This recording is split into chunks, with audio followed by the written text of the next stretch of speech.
Titanic, reçu sur la tête, la bombe atomique, un missile patriote, un pylône électrique et un bout du toit du stade olympique. J'ai voté PQ, PLQPC, pis y est jamais rien arrivé. J'suis tanné de la Bosnie, pis du Kosovo, j'suis surtout tanné du 4-5-0. 2000 ans de bug, oh 2000 ans de bug, et ça continue. 2000 ans de bug, oh 2000 ans de bug, moi j'en peux plus. 2000 ans de bug, oh 2000 ans de bug, et ça continue. 2000 ans de plug, oh 2000 ans de plug, achèves-tu?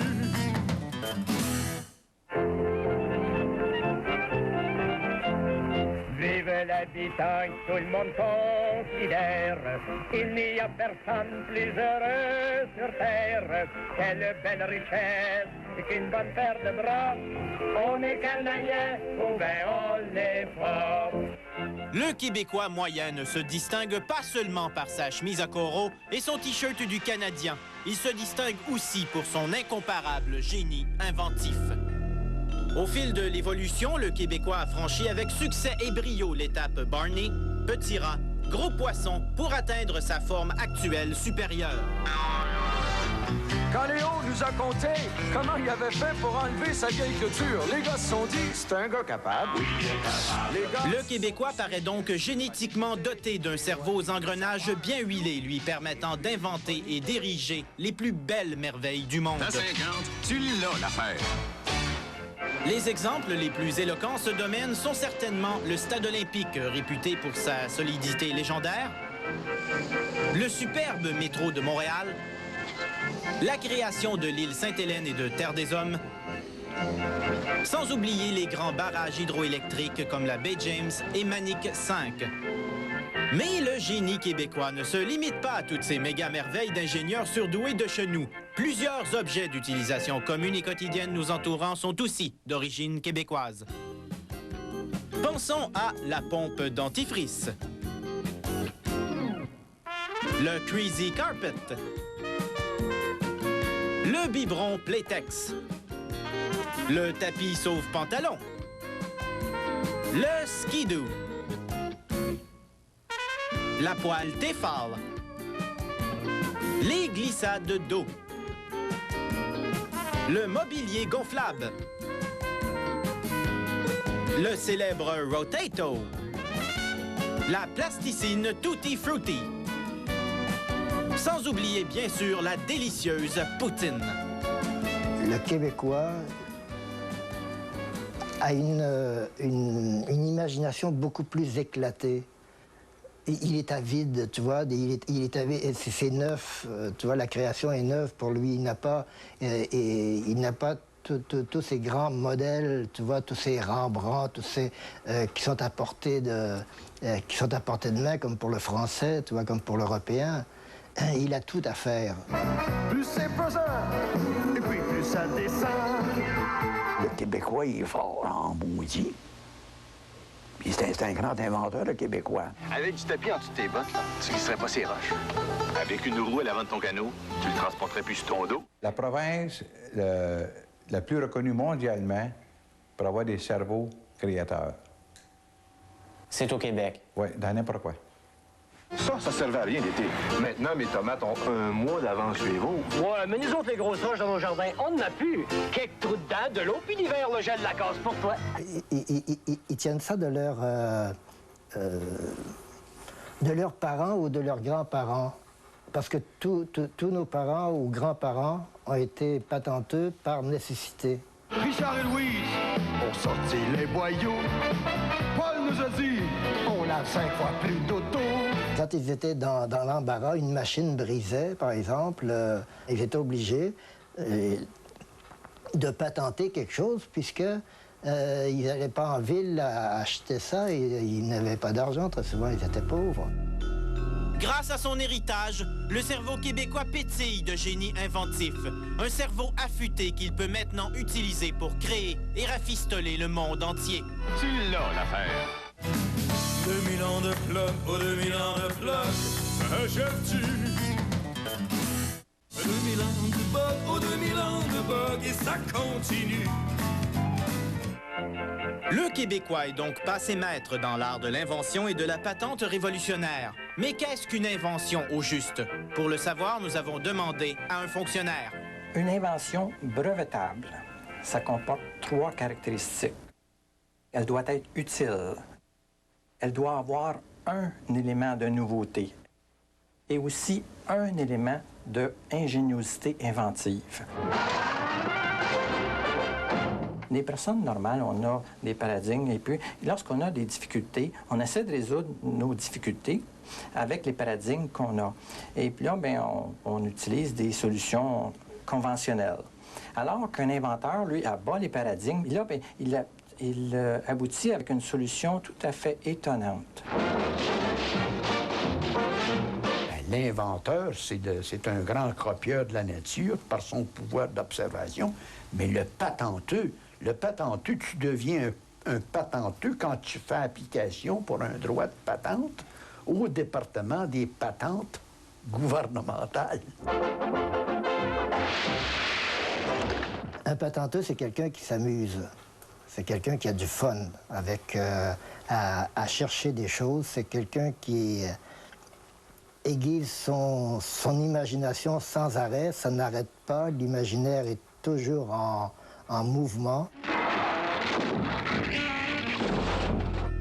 Mais au-delà des différences, inventeurs et patenteux québécois ont indéniablement un point en commun. Une créativité maladive et dévorante d'origine inconnue.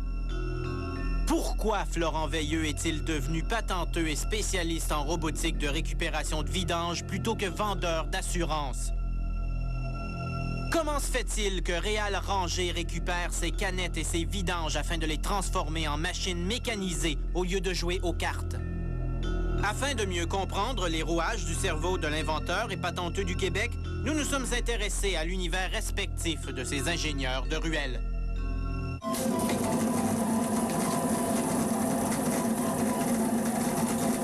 Ça, tu vois,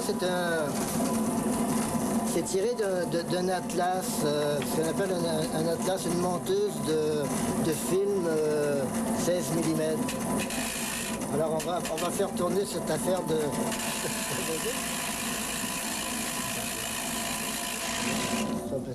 Oui, il est incroyable ce qu'on emploie dans une année. Jus de tomate ou des jus de pommes. Et puis des cannes de soupe, des cannes de tomates elles-mêmes. Il est surprenant ce qu'on mange dans une année. Tu reconnais ces cannes-là. Ça, c'est un genre de encore chandelier, hein, pourquoi pas. Bouquet de canettes. Voilà. Le plaisir d'employer nos garbage. Des avions. Des avions. Ah oui, ça, c'est très intéressant à faire. Là, on tombe dans l'informatique. Tu as une machine à écrire qui déclenche une imprimante qui, en fait, elle n'imprime que le mouvement. Et là, il y a une bébite en haut. Ah ouais, ça, c'est un clone qui a mal tourné, tu vois. OK. Le drapeau canadien avec des plats à gâteau, j'ai décidé de le mécaniser. C'est seulement que cette petite gear-là qui fait tout marcher ça, là. Ah oui? Et tu peux faire le tour de ta planète avec ça. Les mécanismes, oh mon Dieu, les gears. Et puis dans les mécanismes qui nous servent si bien, on n'a pas besoin de s'en faire, hein? Ils sont simples. Roue, forme circulaire, roue d'engrenage et levier par milliards de formes. Le Planetary Gear System. Vous êtes au courant du Planetary Gear System? Un peu, oui. Le Soleil et puis les planètes. Et puis, c'est un mouvement que je m'en serais voulu de ne pas copier. Et puis, ça a été une réussite. Et tu reconnais toutes ces cannes-là. Là. Puis, j'ai un petit moteur de barbecue, de poêle électrique. On ne vit pas seulement avec des choses utiles. On a besoin de vacances. Si tu veux, notre cerveau a besoin de vacances. Il y en a qui sont esclaves de leur ordinateur. Eh bien non, vous allez rendre l'objet esclave de vous allez en faire une création. Avez-vous déjà inventé une patente utile? Sûrement pas, non. Sous la haute surveillance de la police montée, Alors là, le chameau va vider sa bosse dans le pistolet. Et le lot s'en va. Là, il y a une espèce de robinet, tu vois, qui va pomper tout ça. Tu vois. Tout ce qu'on fait, on se doit d'y mettre les 5 éléments d'une bonne composition, hein, qui est le rythme, l'harmonie, l'unité, la balance et le centre d'intérêt. Si tu te plantes en avant, là, j'étais satisfait que ça avait les 5 éléments d'une bonne composition étaient là, hein, du rythme, de l'harmonie, de la balance. Tout est strictement basique. Et ça marche et ça tient le temps. Ça, c'est un détecteur d'haleine. Un détecteur d'haleine, tu sais, c'est que quand tu as une haleine coussa, là... Et ça fonctionne comment? Souffle dessus. D'accord? 2000 ans de drogue, ou 2000 ans de drogue, il t'en reste-tu? 2000 ans de bug, ou 2000 ans de bug, et ça continue. Si j'avais un char, ça changerait ma vie. J'irais me promener sur le bord de la Gaspésie. Mais tout n'est pas rose dans le ciel technologique de Chenou. Malgré sa fascination pour les chars, le Québécois n'a jamais été capable de créer sa propre marque de chars québécoise. Nous avons cependant presque réussi en 1970 avec la Manic. Tous les deux, mon amour, on roulerait au jour le jour. Elle était en production de 69, où on a commencé de manière très artisanale, à 71. On en avait un carnet de commandes tout près de 800, mais on en a en fait livré 195 ou 16. Ça se vendait entre 3005 et 4005. Okay. Ce qui veut dire, à notre époque, aux alentours de 20 000 $ à peu près.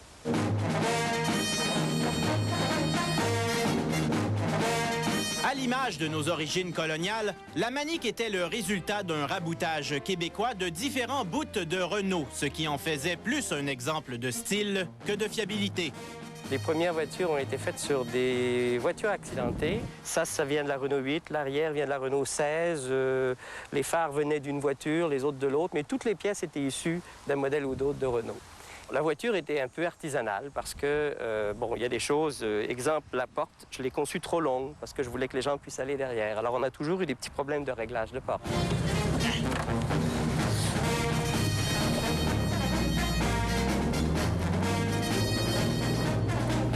On m'a souvent demandé pourquoi la Manic, parce que c'était le génie québécois en termes techniques, hydroélectriques.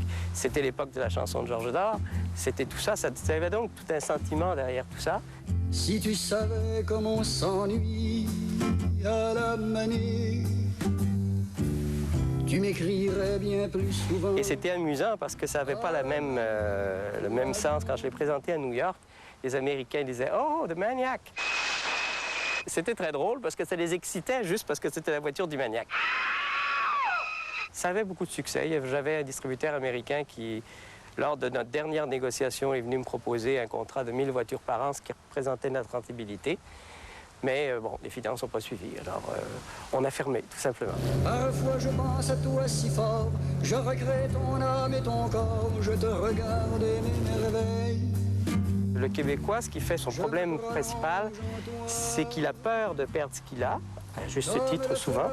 Alors, il garde tout et il veut absolument rien dévoiler. Il veut pas s'ouvrir sur les autres. Alors, en général, ça se développe, puis pouf, ça tombe.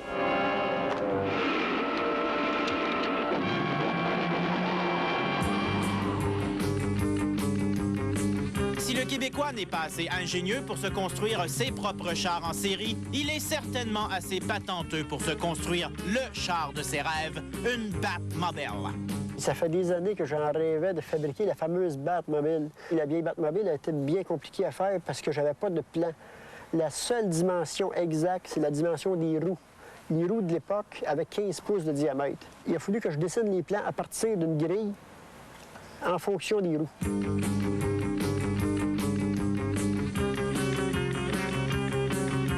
Ça a demandé 6 ans de travail. C'est 9692 heures de travail. Je voulais avoir une carrosserie déposé sur un châssis de Cadillac, parce que j'aime bien la mécanique Cadillac avant tout. Ford, j'ai rien contre ça, là, mais je voulais avoir la mécanique GM.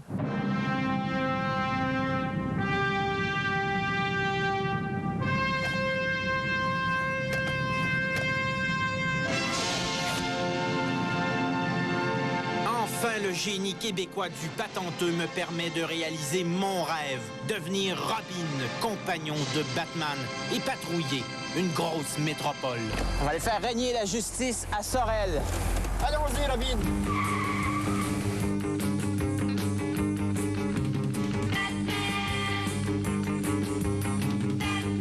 Est-ce que le chef de police de Sorel vous a donné une mission ou... Non, mais je suis très connu à Sorel, disons, avec la voiture. Normalement, toutes les polices du monde collaborent avec le duo dynamique et lui vouent une admiration sans borne. Mais l'unité 207 de la police de Sorel en décide autrement et procède à notre arrestation. Excuse, y avait-tu un problème ou... Oui, c'est parce que... écoute, es-tu de où, toi, t'es? TQS. Mais là, moi, je suis Robin. Parce qu'ici, t'es sur la voie publique. Ouais. OK? Quand t'es sur la voie publique, là, c'est les mêmes lois pour tout le monde. Oui, mais c'est la Batmobile. Je sais que c'est la Batmobile. Je sais que c'est une plaisanterie. Mais je veux dire, on patrouille Sorel. Non. Patrouille Sorel, est-ce que tu as des fonctions d'un agent de la paix? Ben, je suis un super-héros. Avez-vous un permis spécial? Ben, il n'y a pas de... On devient super-héros. C'était les Batman, c'était style, tu fais là. Moi, je pense que je vais dire ça. Le chien, c'était pas bon, Batman, c'était un bon. Mais c'est comme vous voulez. Si vous voulez pas qu'on vous aide à combattre le crime, vous allez avoir plus de jobs. Vous savez, ça prend de la coopération, les gars. Nous autres, on veut juste vous aider. Nous autres, on veut juste vous aider. Le Batphone, ça sonne, puis on arrive. Je veux dire, on est là pour vous. Correct. T'appelleras le poste de police, tu parleras à l'officier en charge. C'est beau. Salut. Bon, on va continuer à patrouiller, nous autres. 2000 ans de smog, 2000 ans de smog, je te vois même plus. 2000 ans de bug, 2000 ans de bug, et ça continue.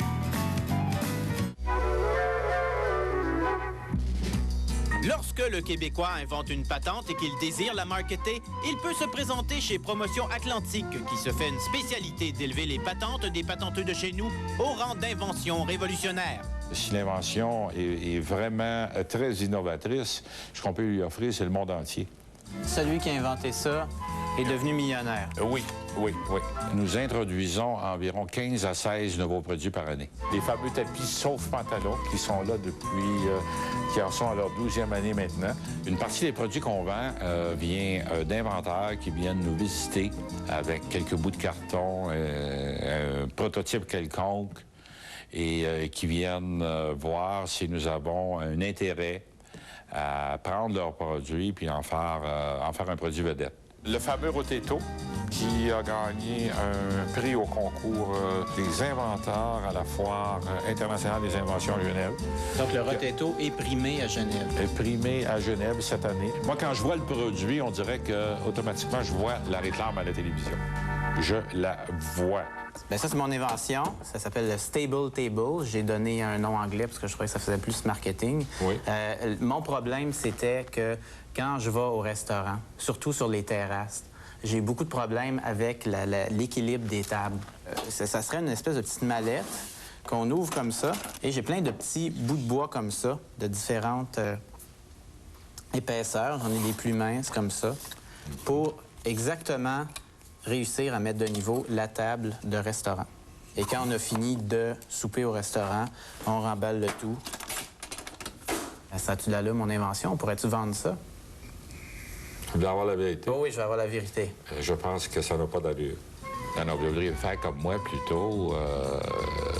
Moi, là, si je suis avec une dame et puis la table est instable, je trouve un bout de papier, un petit quelque chose, et je plonge sous la table pour la stabiliser. Ça me permet de lui reluquer les jambes et j'en tire un avantage de ce côté-là. Mais avec ça aussi, je peux reluquer les jambes, c'est pas vrai. Il arrive avec une masse de 16 livres pour tuer une mouche. OK, j'ai une trop grosse solution à un trop petit problème. À un trop petit problème. Ça aurait été mieux d'avoir... Simplement ça. Oui, pas encore plus petit. C'est regrettable d'une manière parce que sur ça, il pourrait se faire une publicité très humoristique. Regardez comme cet homme est confiant. Équipé d'une bouteille de bon vin et d'une attitude, il s'en va retrouver la femme qu'il convoite sur la terrasse de ses rêves. Malheureusement, la table choisie n'est pas en équilibre et risque de provoquer des dégâts à tout moment. Mais les amoureux sont seuls au monde et décident d'ignorer ce déséquilibre si souvent désagréable. Emporté par un vent de romantisme, notre ami oublie souvent que ce sont les petits détails qui font la différence. Évidemment, ce qui devait arriver arriva et la table chambranlante provoque un dégât sur la jolie robe de la douce. Ah là là, tout ça pour une table en déséquilibre. Notre ami s'en souviendra. Cette fois-ci, notre ami a compris et s'est équipé d'une bouteille de bon vin, d'une attitude et de sa révolutionnaire mallette Stable Table, les outils indispensables pour retrouver la femme qu'il convoite sur la terrasse de ses rêves.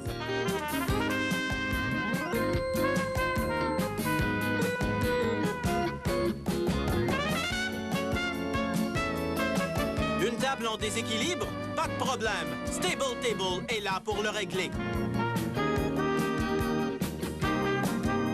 Avec sa mallette pratique remplie d'une panoplie de bouts de bois francs de toute épaisseur, Stable Table saura s'ajuster à toutes les tables de toutes les terrasses.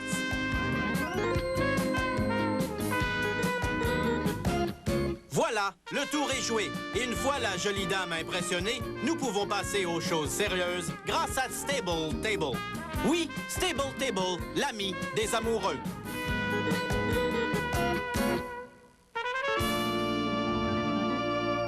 Stable Table en vente dans tous les bons magasins pour seulement 89,97 $ ou 3 paiements faciles de 29,99 $. Commandez dès maintenant. Vous portez toujours un bonnet? Pour se tenir la tête aussi chaude que possible, parce qu'un cerveau chaud travaille mieux. Vous voulez descendre à la cave, là? Holy Fly Paper Batman! C'est pas pire. On dirait que je suis le bonhomme carnaval. C'est Robin, pas Jean-René. Pourquoi ils me reconnaissent même avec mon masque? Ça fait du baby duck! Combien de personnes peuvent entrer dans une voiture? Une douzaine? 2 douzaines? Faut le voir pour le croire. Après la pause. Ça marche pas.